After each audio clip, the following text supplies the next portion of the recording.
Le serment sous l'oranger.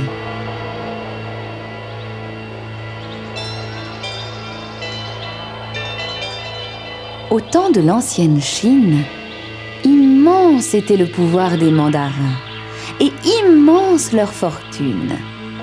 L'un de ces mandarins habitait une riche maison à 2 étages. La nuit, pendant que ses serviteurs dormaient à même le sol, sous d'humbles toits, lui se reposait à la hauteur des branches de ses pêchers. Les jardins de sa maison, riches de fleurs, de pelouses, de lacs, de petits ponts et de pavillons, formaient un véritable paradis. Mais le plus beau dans les jardins du mandarin, c'était Li-Chi, sa fille. Souvent, le grand homme passait toute la journée à travailler dans sa bibliothèque avec son secrétaire, un beau jeune homme nommé Chang. Au milieu du jour, pendant que de somptueux repas étaient servis à son maître, Chang se promenait dans les jardins. Il aimait s'arrêter sur le pont qui rejoignait l'île située sur le grand lac pour observer les poissons rouges. Li-Chi venait souvent sur ce pont, elle aussi pour regarder les poissons rouges. En fait, elle aimait surtout admirer les prunelles sombres de Chang et boire ses paroles lorsqu'il lui parlait de Pékin et des lointaines terres du Tibet. Bientôt, Chang aima Li-Chi autant qu'elle l'aimait. Pourtant, le jeune homme lui disait « Tu es la fille d'un mandarin. Tu es bien plus noble que moi. Je ne suis qu'un humble secrétaire. Mais tu possèdes un jardin de sagesse et les fleurs de la poésie, répondait-elle. Tu es donc aussi riche et aussi noble que mon père. Allons sous l'oranger en fleurs et promettons-nous d'être l'un à l'autre pour toujours. Arrivés sous l'oranger, la main dans la main, ils firent le serment de toujours s'aimer.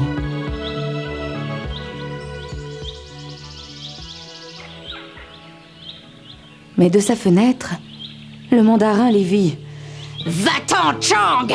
hurla-t-il. « Et que je ne te revoie plus jamais. Par ta naissance, tu es indigne de mon jardin, de ma maison et de mon rang. Comment oses-tu prétendre épouser ma fille ?»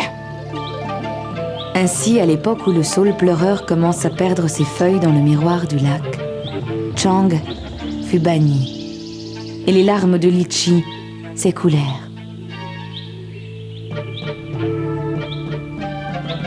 Mais à la faveur de l'obscurité de la nuit, Chang revint dans le jardin du mandarin et murmura le doux nom de Li-Chi. «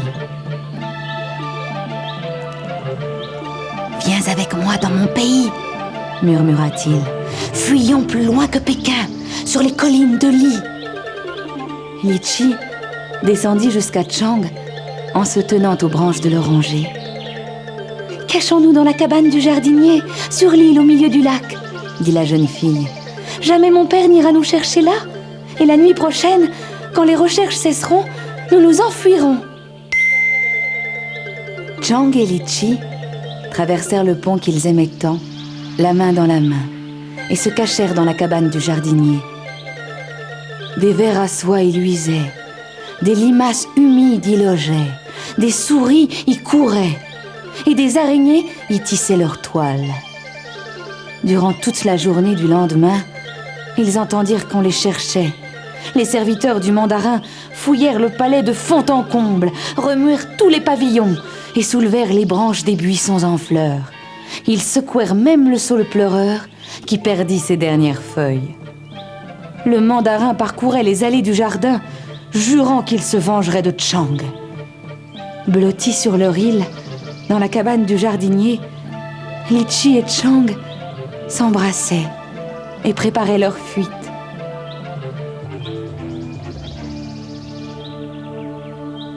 Vint la nuit. Les deux amoureux quittèrent l'île. Mais lorsqu'ils s'engagèrent sur le pont, ils se heurtèrent au mandarin qui les attendait, un long fouet à la main. « Impossible de fuir !» cria-t-il. « Chang, tu es prise au piège. Prépare-toi à mourir. Litchi était terrifié. Oh Chang, qu'ai-je fait?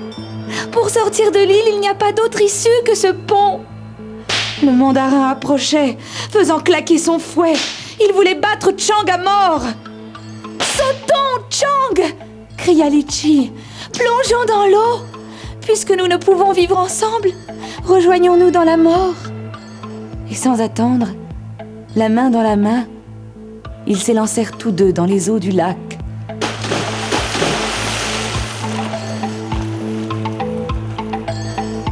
Le pouvoir des mandarins de l'ancienne Chine était grand, mais plus grand encore était celui des dieux. Depuis le sommet des montagnes, ils virent les amants sauter et ils les admirèrent pour leur fidélité et leur courage. Quand le fouet du mandarin se déroula, il cingla l'air vide. Litchi et Chang n'étaient plus là.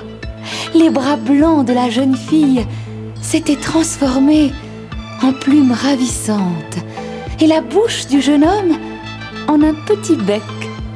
Les dieux avaient changé les amoureux en tourterelles. Les oiseaux s'envolèrent loin, très loin, hors de la vue du cruel mandarin, et ils bâtirent leur nid dans un pays lointain, sur les collines de Li. Aujourd'hui, le monde entier connaît l'histoire de Litchi et de Chang, car les potiers chinois l'ont peinte avec le bleu le plus triste sur les porcelaines les plus fines. Et ces porcelaines ont voyagé au-delà des océans, plus loin que Pékin ou les terres lointaines du Tibet.